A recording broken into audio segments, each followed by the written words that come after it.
A lot of hubbub. Winning that game against the Buffalo Bills, barn burner, all the offensive explosion, etc. I can't help but think that maybe it doesn't come down to that if Tyrann Mathieu does not get injured in that ball game. First, what do you think was his impact had he been there? Do you think that it is that close? Well, there's a couple of things, and one of them is that the Bills certainly took advantage in a couple of times of where there was some miscommunication in the backfield. And and you know what? And even the fourth touchdown by Gabriel Davis. I mean, there was definitely some miscommunication and confusion in that secondary. Might be a spot where Tyrann Mathieu says, okay, we got 3 timeouts here. We don't need all 3 of them for the offense. You definitely want to make sure you had 2, as it turned out. 2 was pretty critical, but you had a third timeout there. You could, I think there's a reasonable chance that Tyrann Mathieu calls timeout there if that confusion pops up. Maybe you don't give up that touchdown. There was also another breakdown where Amani Watts looked like he broke on a football, just kind of committed a little bit too early, missed the play on the back end. Tyrann probably doesn't do that. Or if he's not in that position, someone else is, and it's not Armani Watts because he's not on the field because Matthew's there. Not knocking on Armani, but that's just the difference between, a Pro Bowl, all-pro type of guy that Tyrann Mathieu is and anybody else that's out there. There was a couple of other miscommunications. Does Mathieu fix everything? No. I mean, they probably still give up some of those plays because Mike Hughes had a rough night. I'm not sure there's anything that Tyrann Mathieu does to save that. But there's no doubt. I mean, there was a couple of those touchdowns that it was just a tick here that they were off. And whether that was something pre-snap, whether that's guys are in a different position if Tyrann's there, could have been different. But because I'm with you. I mean, I still think the Buffalo has a great night if Tyrann plays. But you know what? One touchdown was the difference between this being a comfortable Chiefs win and what you got. Right, exactly. Going forward, we find out today that we should see Tyrann Mathieu this weekend. We should see Rashad Fenton. We'll talk about him in a second. But getting him back, does that automatically smooth out some of the wrinkles that we saw be problems the other night? Or is that still on them? Because I have a tendency to think just his presence bolsters that secondary unit in terms of their own confidence and understanding and attacking where they're supposed to be. No, I don't think there's any doubt I mean, just having him on the field, I think gives you a little bit of confidence. But, it's also the communication. I mean, and some of during the second half, you had Nick Bolton, who was out there as the mic without Anthony Hitchens on the field. And hey, is it a little bit easier to communicate and get everybody in the right places if Tyrann Mathieu's out there? Yeah. I mean, that makes Nick Bolton's job as a rookie a little bit easier. So I don't think there's any doubt that there's just tight, turns here and there that tighten everything up a little bit that I think absolutely make that defense a little bit different. I mean, it's not saying Tyrann Mathieu's a savior, not putting that on him or anything like that, but that was the kind of game where an inch or two here or there made a huge difference. And you know what? Tyrann Mathieu, good for an inch or two during a game. Yeah. I mean, and especially the way it's not like you knew you weren't going to have him. It was losing your captain in the first 4 minutes of the ball game or something like that. That I think has a shock effect as well. And so I think that they're going to live it up. I think Tyrann's probably focused on these next 2 games because there is a contract issue coming. And I think that got a little more complex. We got news today as well. I haven't seen it confirmed to this point, but it looks like Ryan Poles will be going to become the Bears general manager. One of the first people to be looted from this chief staff since the Super Bowl year. And that leaves the negotiation on Brett Veach's shoulders.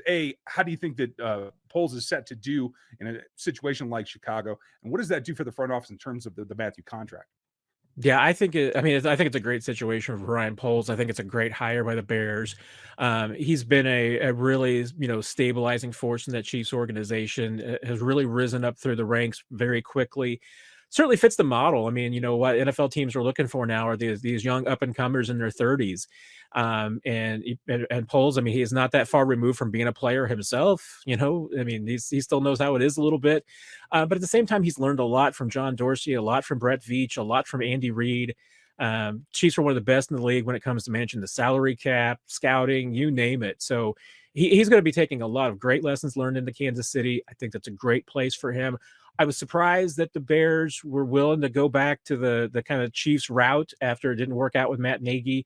Sometimes teams will be, we don't want to just go back to that tree again. And it probably would hurt Poles and that organization and the idea of maybe bringing somebody in that he's got ties with in Kansas City as coach, because I think that's even a little bit more of a difficult conversation. It's going to be tough to sell Bears fans on someone else from the Kansas City tree as a coach after Matt didn't work out there. So we'll see what happens. But I think he's going to be a great fit there. The Chiefs are well situated to, keep moving and not let, losing Poles be a big deal. I mean, Mike Borgonzi has been the number 2 to Brett Veach, still there. I'm still stunned that Mike Borgonzi hasn't gotten more heat. Because remember, I mean, it was basically, co everything with Brett Veach. I mean, those two were kind of side by side, and honestly, it could have gone either way. I mean, in a different scenario, maybe Mike Borgonzi gets the GM job in 2017. He interviewed with it along with Brett Veach, so they were definitely 2 of the finalists. Kind of surprised that he hasn't gotten more attention around the league for that. But between him and you've still got Chris Shea, you've got, oh my gosh, I mean, Mike Bradway's still involved there. You got Brant Tillis. I mean, so many of the guys that manage the contracts, manage the salary cap, do the pro personnel part of the game, they're there. So this franchise, this front office, they're not going to miss a beat when it comes to getting deals done. And remember, some of those guys that we're talking about were big players in getting the Mahomes deal done and the Chris Jones deals done. So yeah, I mean, a loss, but Chiefs have got a stacked organization as it is behind them. Yeah, that's how I feel too. I don't think this affects the Tyrann Mathieu contract at all. I think if it's going to happen, it's going to happen. It's not related to this.